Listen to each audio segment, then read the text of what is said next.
Hey, hello, and welcome to the show. It's me, John Park, and it's time for John Park's workshop. That's where we are right now. We're here in my workshop, and we're gonna build a couple projects, or look at a couple projects today that I've been building.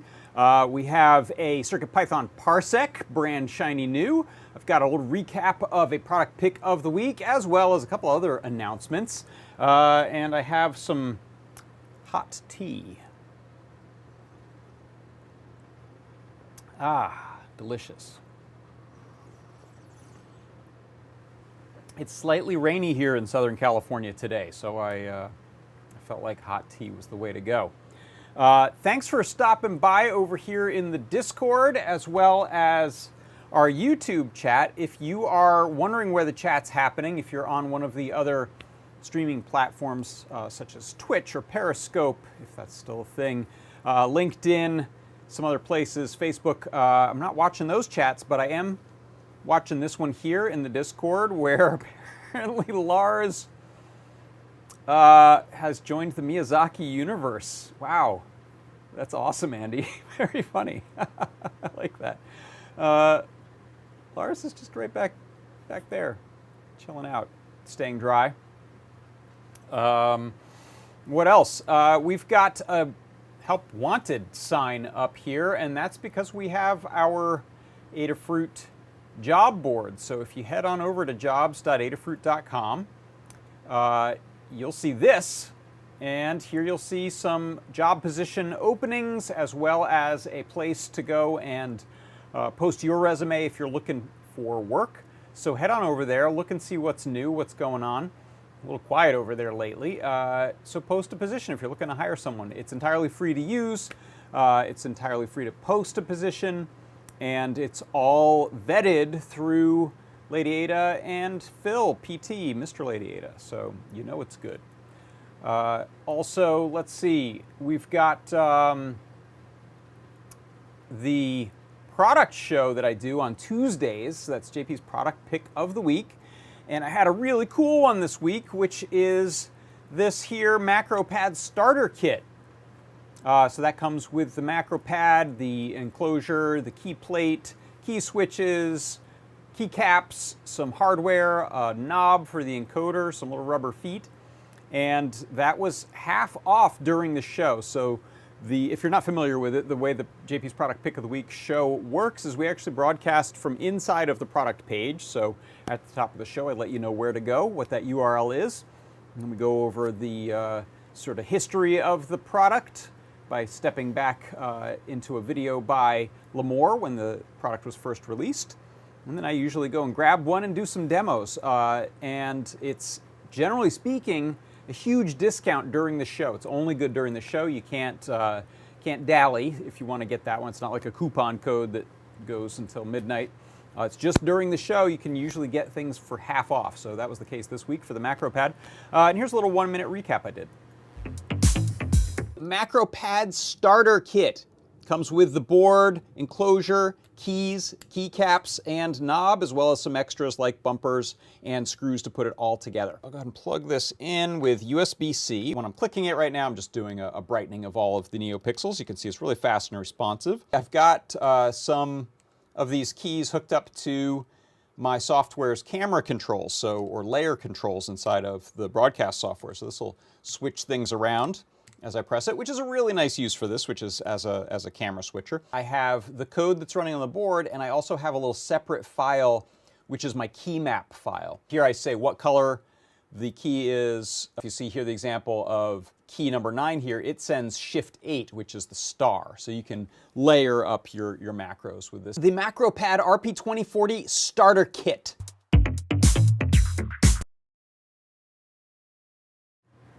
Yeah, and I've got those, I've got a couple of them. I think I had more, and I can't find them. Did I put them into projects?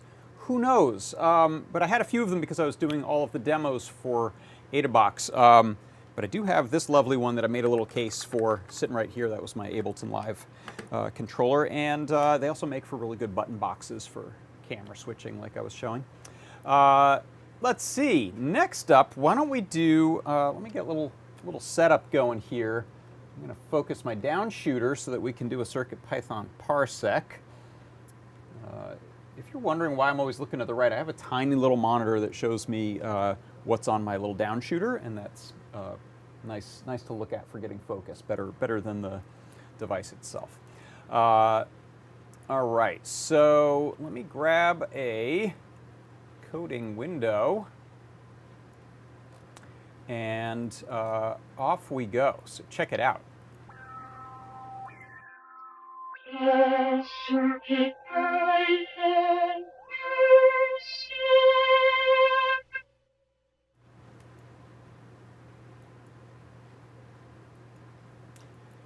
Okay, for the CircuitPython Parsec today, I wanted to show how you can use some loops and the range command in order to create LED patterns. Here you can see I've got a little NeoPixel ring, and there's a cutie pie that's driving it. And I have it under some diffusing acrylic here to make it a little more pleasing to look at. And what you can see is I'm going to go ahead and just make one quick adjustment here and then run my code. So right now we have essentially a green LED on slot 1, and then everything else is set to red. Now what happens if I change my little interval values here? I can do things like have every other pixel set to my first color, hit save on that, and then every third pixel will be set to my odd color. And the way this works is that I'm importing NeoPixel, I'm creating some color definitions, and then I have a ring of 24 NeoPixels. Then I set a couple of variables called even interval and odd interval. And then here is where I am lighting them up. For example, if I just turn these off and hit save, what you're going to see is just the odd pixels, and I'm doing every other, the even pixels, just the even pixels, every other one is being lit up. So if I say, let's light up every one of them, my interval is a step size of 1. And now we can go down to, let's say 3. We'll get every third one lit. And you can add on top of this. So let's say I want sort of a Christmas wreath, holiday wreath kind of look. I will set every pixel to green, but then every third pixel will get set to red. And as I make that step size larger, we'll end up with a more sparse looking wreath. So here you can see it with every pixel as green, and then a second later I'm drawing in that second set of them, and that's every third pixel. So now if I change that, how about every sixth pixel is going to be that odd color of red. Give it a second, I'm giving a little pause, and there we go. So the way this is working is that for each of my little ranges of NeoPixels, I have this for loop for I in range, and then I have essentially the start and stop number of LEDs, and then the interval, which is the step size. It runs through and it sets those to green, and then only at the end does it do my little show, which lights them all up. If we remove this sleep here, and let's set that number back down to how about every other one. Now we're going to get every other one lit up red, and it happens instantaneously. And so this is how you can use a loop along with the range command in order to light up patterns of NeoPixels. And that is your CircuitPython Parsec.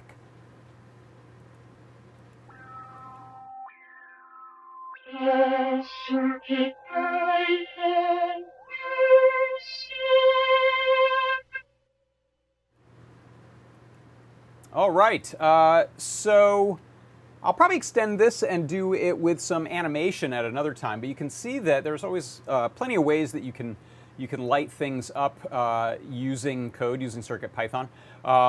And rather than getting really laborious, like saying, here's a big list of pixels that are going to be red, and here's a list of pixels that are going to be green, you can instead use these little loop tricks in order to make your patterns. All right, let's see. Let's now jump into some projects. So I've actually got two projects that I've been working on that are both kind of coming to completion at around the same time. So one of them is an update on my Pip-Boy. So let me jump over here to the workbench. Let's see, I want these views here, that'll work. And let's take a look at my little Pip-Boy 2040. Move some stuff out of the way here. I got multiple projects, so lots going on. So this here is my Pip-Boy, kind of in its final form. So I'm going to go ahead and turn it on. I haven't charged it in a while, but I haven't left it on either, so it should all come on. So what you'll see is this has this little boot up sequence, and I'll just zoom the camera in and focus here.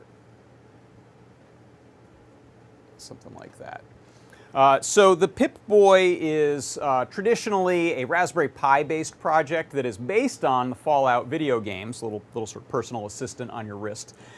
This one I decided to make as a much smaller, simpler version. It does a heck of a lot less. It's mostly really just a display prop because I'm just using a sort of slideshow to adjust my images. Let me turn off this fan because it is blowing the camera around. So give that a second. It should stop shaking. Tighten that. So this you can see here. Let me roll up my sleeve. I don't have a very big strap, but you could put a really big strap on this to fit it over clothes, which is a cool kind of Fallout type of look. So I'll tighten this up under here, and what we get is cool kind of clunky Atom Punk sort of watch, and I've got the little joystick on there. I've got buttons that I can use to adjust the graphics. I've got an on-off switch here, batteries built in. We can power it and adjust the code or change the images using USB-C right there. And it's up to you what you want to do with it. It's sort of a platform that could be used for a lot of things. Now, I've shown this over the last few weeks. The last thing I wanted to show is just the completion of this case here. So if you, in fact, look here, this was a previous iteration of the case. And rather than take this one fully apart, I think I'll just show how that case goes together. You can imagine the guts going into it. So the circuit and screen and joy feather wing, feather battery, all of that, I screw to this top plate here using M2.5 nylon screws and nuts. Got 8 of them there. Once that's on, we can then sort of assemble and sandwich. By the way, you'll notice there's a mismatch in some of these. These were some test prints or parts of my evolution of the design there. So you'll see some things are a little different from part to part. And the base here then goes on the bottom like that. And then I needed a way to keep all of this stuff together. So sometimes a nice way to do this is just with a screw and washer and nut. I decided in this case to actually use some heat set threaded inserts. I just have one of them on this one here, and then run some screws up from the bottom. So if I assemble this in parts, you'll see base, these kind of walls here. It's a slightly tight fit on that one.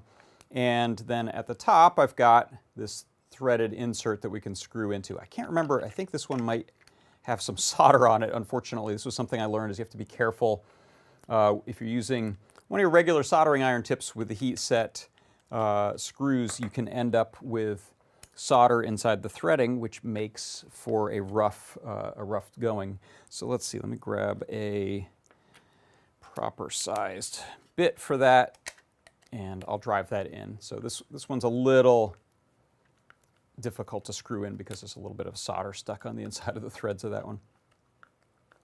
Now, you could get screws that are the right size. You could also get cap head screws so you don't have these big sockets sticking off the bottom, which is probably a good thing.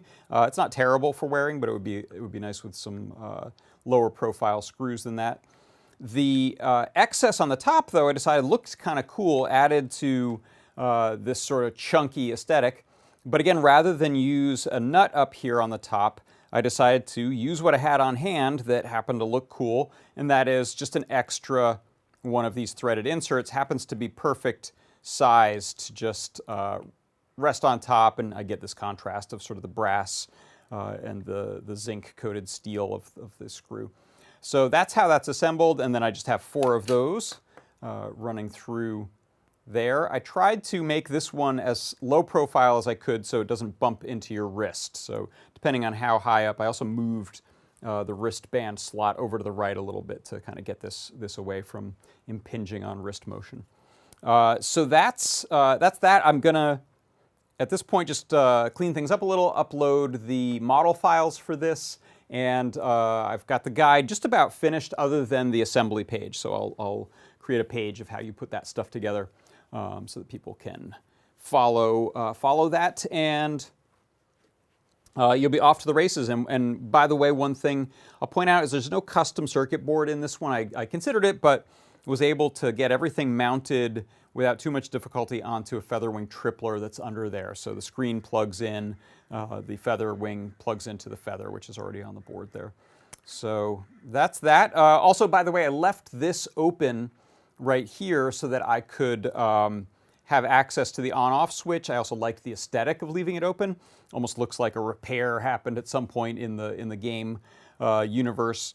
You could adjust this model to have a complete enclosure there and then have maybe a single hole for the on-off switch, or extend that button up, or put a side slot in for that. There's a lot of ways you could make that, but I decided to go for this open look, which means you can also mount other things, like if you want to mount a speaker or some other things, a big glowing LED in there. We've got space and circuit board to do it. So that's the Pip-Boy. That's what's going on with that. And let me know in the chat if you've got any thoughts or questions. Oh, that's a good one. I looking in the chat here. Todd Bot, hi Todd, says, I like using the threaded inserts as an aesthetic knob feature. Could make them CapSense touch buttons maybe. Yeah, very cool. I was also thinking maybe not on a practical level, although potentially, but if you take some nice short alligator clips, you could use them almost as like little patch cables. Let me look. I have a little drawer of alligator clips here. Do I have any short ones? Let's see. Can I switch my camera? Oh, that's not connected. Hold on. Let me switch cameras here for a second. Show you what I'm on about. Where'd all the short alligator clips go? This is the drawer of alligator clips, and some banana clips got in there somehow too. Yeah, that's not a real one though. All right, well, imagine, if you will, this sort of thing where we clip on and clip on. That might be cool to just leave on there. Could also have that do different functions if you were actually reading these maybe as CapSense or just as a switch to ground. So possible for sure. Yeah, you can do some cool stuff with that. Where'd all the short alligator clips go? I'm determined to find one. I think they're all on my workbench inside. Oh well. Yeah, but that's a cool idea, Todd. I like that CapSense idea. Might be easier to pull off too. All right, let's see. Other thoughts and questions and comments over in the chats. The Backwoods Engineer asked, is something on sale right now? Asked over in YouTube. Nothing. No, there's not a sale associated with this show. There is going to be an Ask an Engineer tonight. Usually that's on Wednesdays, but it'll be tonight at, I believe, 8 o'clock Pacific time. And they, generally speaking, have a coupon code for saving some percentage of your cart. James Mintier asks, can you play Skyrim on it? Doubtful. That would be pretty tricky. All right, so now what I wanted to do is dive into a little bit the other project that I've been working on, which is the NeoController. So I'll just use this camera for now. Then we'll come over here and assemble it, but this is a good way to look at the guts of this thing. So this right here, a little focusing. This is my assembled NeoController. So this is 4 Neo sliders. Those are all on separate circuit boards. And 1 Neo key 1x4, which is also its own little separate board. I had one of those. No, I didn't bring it in. But these are I2C devices. So each of them has a small chip on it. ATtiny 8X7 in this case, and it's a SAMD, I forget which one on this one, but we're moving to these ATtinys because we can get them. And essentially this thing has analog pin read for this slider, and it also has a digital out NeoPixel pin all built onto here, and then its communication happens over I2C. So all of these are sort of daisy-chained to each other using these little stemma QT cables, one to the next, to the next, to the next, to the next. They have unique I2C addresses, and then those plug into the feather here. Oh, bye, Mr. Certainly. Bruce has to run. Take care. Thanks for stopping by the chat. So I get 4 potentiometers, slide potentiometers, or faders as they're sometimes called, that have each got 4 NeoPixels in them. You can kind of see them under there. You'll see them better when we light this up. And then 4 mechanical key switches. I'm using Kale Box Blacks here in this case, similar to a Cherry MX Black. It's a linear, stiff sort of linear. And then this Feather RP2040 connects to all that stuff just over that little bitty cable. So there's nothing, there's no circuit board under here, there's nothing to solder. It's actually a plug and play as it gets, which is really cool. And then by creating a little base for this, and I have a top for it that we'll see in a second, you get a nice stable thing rather than wires hanging out. Oh, here's one of them. So you can see that's a Neo key on its own. Has the 4 underlit NeoPixels that point up through the board, and then these are socketed, so you don't have to solder your keys in. You can plug and play with those, and that allows you to change your mind later about which keys you're using, as long as you don't bend them like I just did. There we go. So that's how those work. There's one of them right here, and then I also made a little 3D printed plate for it that holds the key switches in place so they don't wiggle out, which otherwise is pretty easy for them to wiggle out. The faceplate for it, I'll show you. Actually, let's jump over here and we'll assemble it the rest of the way. Actually, before I do that, let's turn it on right here, right now, while it's open, so you can see the guts in action. And so you'll see when it starts up, I get lights on the 4 faders, and I get a light per key. You won't see this do anything right now other than maybe change its lights. So I have these at this kind of amber color, and then when I press them, they turn blue. The faders just get brighter or dimmer, but not all the way off as I use those. And you can use multiples at a time. It reads all of that essentially simultaneously. And let's put it together the rest of the way. Then I'll show you what I've actually got it doing, which for a change is not talking to a synthesizer, but it is still using MIDI. So there's your clue as to what's going to be going on with this. Let's jump over to that view again right there. And I made the case for this out of our laser cut acrylic, LED diffusion acrylic that we sell in the Adafruit store. I love this stuff. It's got one side that's kind of shiny and one side that's kind of matte finish. It looks fairly opaque until you shine lights up through it, and then you can see the lights really well. So there you can see I've got my little cutouts that I made, and this is a file I designed inside of Rhino, taking some measurements of things. And I also used a 3D model that the Ruiz brothers made of the Neo key, and it happens to be identical size to the size and hardware placement for the standoffs to the Neo slider. So I was able to essentially reuse that model. Thanks, guys. And then I've created some holes here for some M3 standoffs. That's how these are connected to the board. Everything else is M2.5 to hold things down.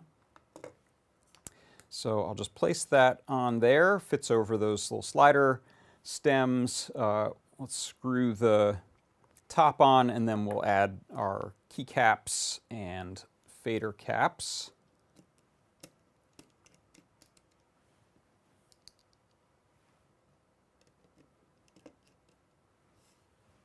And I can zoom in here just a little bit. But can I focus? There we go. That's kind of focused on the wood grain. And that's close. All right. And one more of these.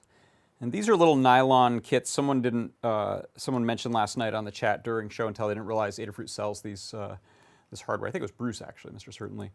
So there are nylon standoffs, nuts, and screws in 2 sizes and a couple of colors on the Adafruit store. And now you can use different keycaps. I've got these windowed keycaps. They have a little light pipe that you can mount them any direction you want. I'm putting them sort of sideways here because that's where the LED is on that Neo key. And then these are the little fader caps. Let's just pop on there.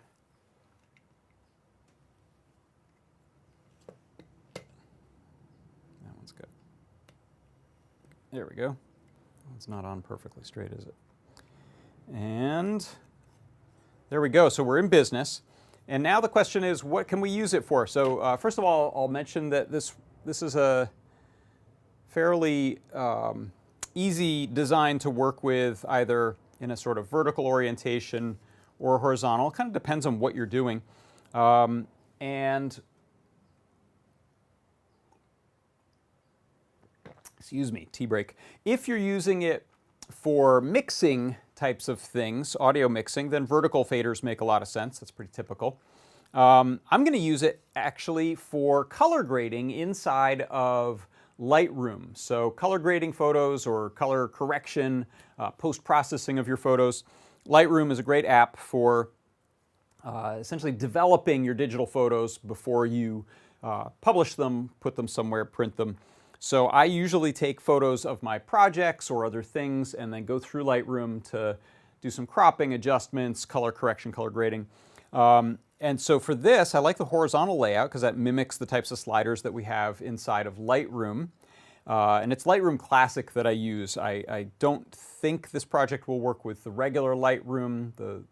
I think it might be a free one because we have to use a plugin to be able to tell a MIDI controller, so this is in fact still going to be sending MIDI, tell a MIDI controller how to control Lightroom Classic. And I don't think that function exists in the lightweight version of Lightroom. The keys we can also use to send states to it, to run an action of some kind, to tag things, to adjust your ratings on a photo so that you can organize things better. And so I'll show you how I'm using those things. We've got our nice little USB-C right here that we'll plug into, and then I will show you how this works in Lightroom, and we can also talk about the code that we have running on there, which is identical to the synthesizer type of code I was using. So let's go to our down view here and plug this in. Now actually I've got a little camera view here. Let's go to this. And I'm going to go to Lightroom. Right there. All right, so it seems as long as this thing is on top, it'll kind of work. So it's a little tenuous because I think maybe this uses OpenGL for some of its stuff, but not all of it. So the UI can get a little funny trying to capture it. It's like trying to capture a game. So let me move this window over here. Okay, so what you'll see here, I have a photo, and what I'll do is I can pick a different photo. Actually, let me instantiate the plugin.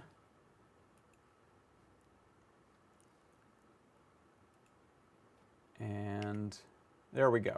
Okay, so here are the things. There's a million different, not a million, many hundreds of things you can do inside of in Lightroom. And what I've picked for 4 buttons and 4 sliders is to have them just always assigned to one thing. This makes it a fast, easy interface to use rather than sort of have 4 different function sets or layers depending on which button is pressed. You could certainly do that, but for this demo at least, and for my use, I think I'm going to have it just one function per piece of hardware on here and not worry about states of things.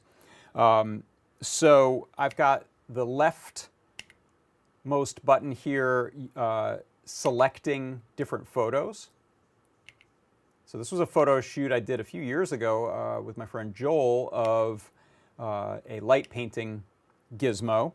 And you can see we're a little zoomed in, but that's okay because that's what I've got my other 2 buttons here for, which are zoom out and zoom in. So I can zoom out there, and that's going to remember that state as I go to different photos. So let's go, let's actually go back to one of these.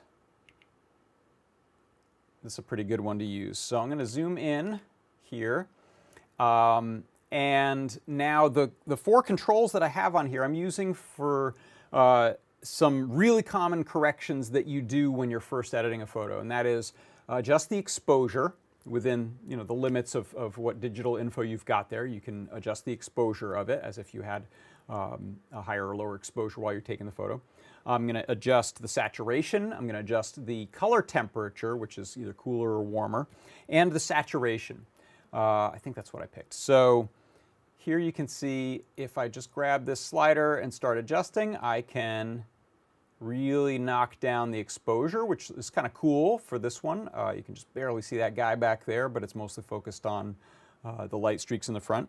And now if I start to boost this or drop this color temperature or boost it, I'm going to go between favoring blues or favoring reds.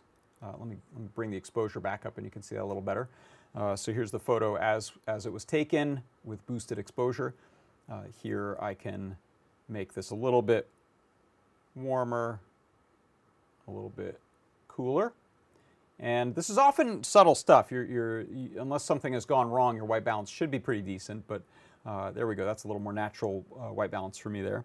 And this is going to allow me to adjust saturation. So if we're going for kind of a black and white look, we might boost down that exposure and take the color out of it, or really goose it there.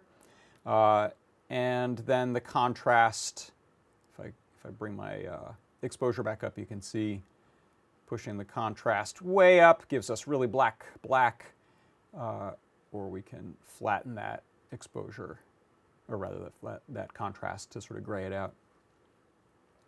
So this is really nice because you can imagine otherwise you are scrolling through an interface. Most of this stuff I'm doing is right here in one tab, but you're clicking with the mouse and you're dragging. It's nowhere near as quick as some physical controllers here. You can say, you know what, if I start adjusting this like crazy, I want to maybe increase my exposure and increase my contrast. And you know what, that's too warm. Let's go a little cooler on that.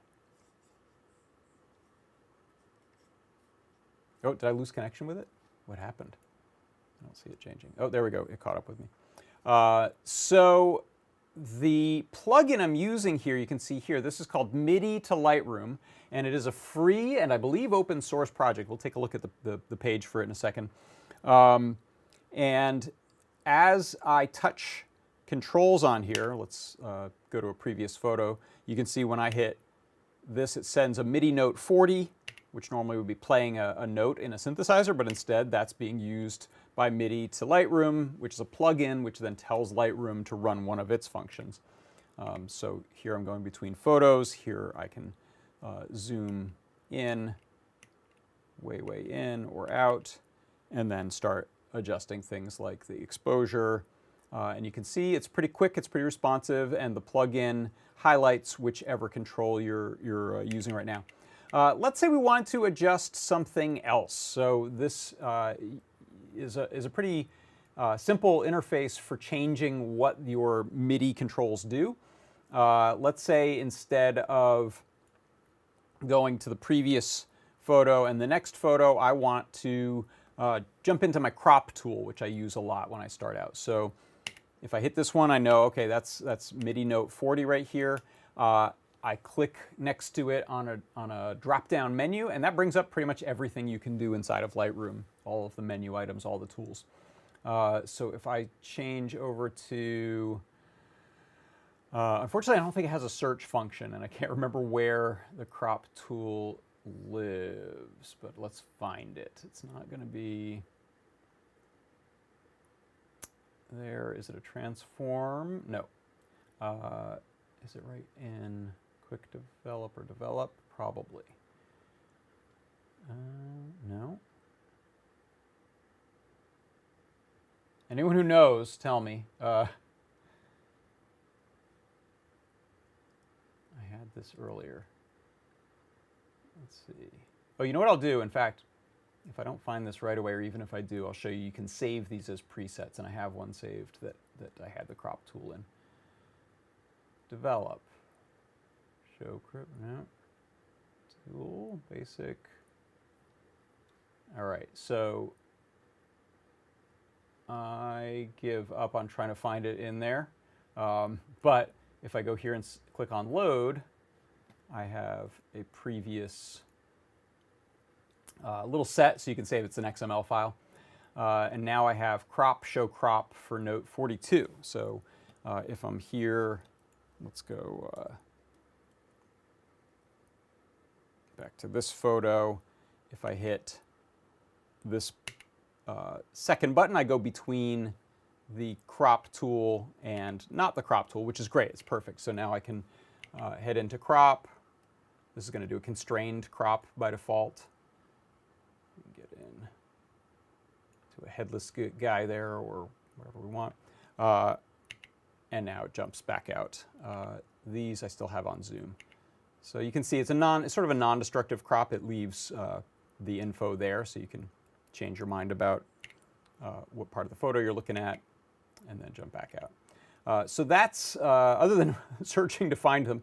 And now I can go in here and load back up that previous one that I was using. So depending on what your needs are, you can store these and share them with people.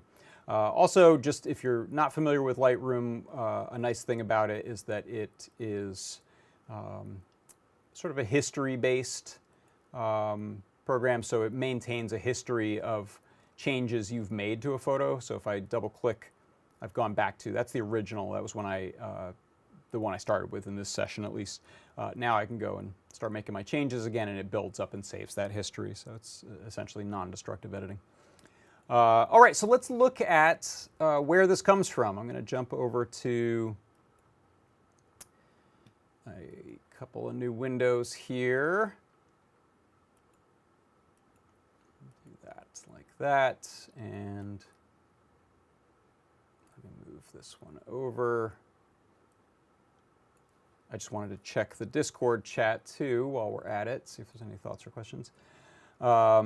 Yes, so how do you link the data from the hardware to interact with the software? It's this plugin MIDI to Lightroom, and there's a couple of programs that can do this. This is the one that was recommended to me. So let's have a look at it. In right here, it's RS Jaffe. It's MIDI to Lightroom. Its assets are right here for downloading an installer either for Windows or Mac OS. There's no Linux one because there's no Lightroom for Linux, so sorry. And there's also a little manual here that tells you how to use it. You essentially run it, give permission to Lightroom. It's installed as a plugin for Lightroom, and then it brings up that little interface that we had that allows you to assign your MIDI controller. You can change what MIDI numbers are coming out of your device. You can, if you have one that doesn't allow you to change them, you can. Oh, my camera froze. What's going on there? Hey. Uh-oh, I've angered it. Let me check the chat. Yeah, all of my cameras are frozen. All right, I tempted fate by showing that stuff. Let's see if I can make a new camera here. Let's see, are any cameras working? Yeah, that camera's working. All right, it's just my FaceTime camera? That's weird. Let's see. Well, you know what? You won't see me, but we'll look at the code. I'll put a still photo of myself there on the side. Let's see if I can change this real quick. Hold on. Come back. Nope, still frozen. I think that's going to stay that way. So I'll go to the other camera to say goodbye. But before I do, let's look at the code here. So jump back over to Atom. And let me open up code.py. I think you have to close that and reopen off of the device. There we go. So this will look an awful lot like the code from last week because it's basically the same. So I have, I'm importing essentially Seesaw stuff to be able to read the sliders, and NeoKey stuff and NeoPixel stuff in order to talk to those LEDs. And then these are the MIDI things I'm using: Control Change CC and Node On and Node Off. I set up all of my addresses for the 4 I2C devices. And then I set the pin on each slider is pin 18, which is the one we're reading for the analog fader. And then we also have pin 14, which is the NeoPixel strip. There's 4 NeoPixels there on that one strip. And then the setup of the NeoKey is similar. We just tell it which I2C bus it's on, and then I'm setting up a color for fill. I'm then setting up MIDI, and I set up my MIDI CCs. Those are the sort of MIDI channel numbers that things are going out on, 0 to 127. And then in my main loop, I'm just checking all of the keys, and if one of them is clicked, then we send the MIDI number that's associated with it up here in my list. Where'd it go? Sorry. Somewhere here I have a set of MIDI numbers. Where'd you go?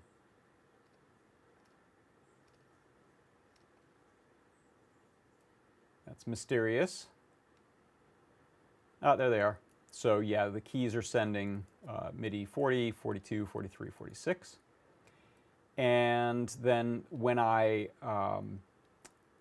move the sliders, they're taking the slider range, which is 0 to 1023, converting that with the map range from simple math to 0 to 127, and then sending those out as the appropriate control change number. So this is identical to if you have a synthesizer running. If I actually run a synthesizer, it'll probably play as I use this in Lightroom. That's one of the cool things about using MIDI for this kind of stuff, is that the unlike USB HID stuff, it doesn't matter which application has focus. You will get the MIDI numbers sent out sort of system-wide. So that means I don't have to have Lightroom on top in order to change those values. I don't have to have a synthesizer app on top or with focus in order for these values to change things. Let's tempt fate, and we'll go back to Lightroom, and I will also open up a synthesizer because I just like to see if things will break. Let's see, what was that one I was using the other day? The Realistic MG1, the best Radio Shack synthesizer emulator I've got. And you won't see this, but you should hear it. Let's set it up. I'll turn on my little amp here.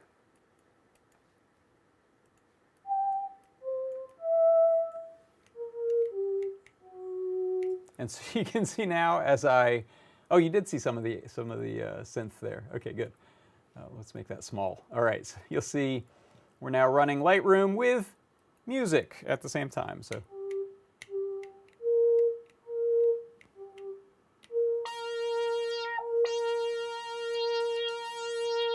And that's the magic of MIDI, is that it's going to send out all over the place at the same time. All right, well, here's a blurry me. Let me close this window here. Signing off. Sorry for the weird camera stuff. Thanks for stopping by today. I'm John Park. This has been John Park's Workshop, and I will see you next time. Don't forget to tune in tonight for a very special episode of Ask an Engineer, which is happening at a weird time and a weird day, actually a normal time, 8 o'clock Eastern time tonight. And then tune in tomorrow for a deep dive with Scott. I'll be back next week on Tuesday with another JP's Product Pick of the Week. And then I think the following week it'll be vacation time for the holidays. So I'll be out of here sort of the week before Christmas, I think, or yeah, somewhere around there. I'll let you know. Thank you everyone for stopping by. For Adafruit Industries, I'm John Park. Bye-bye.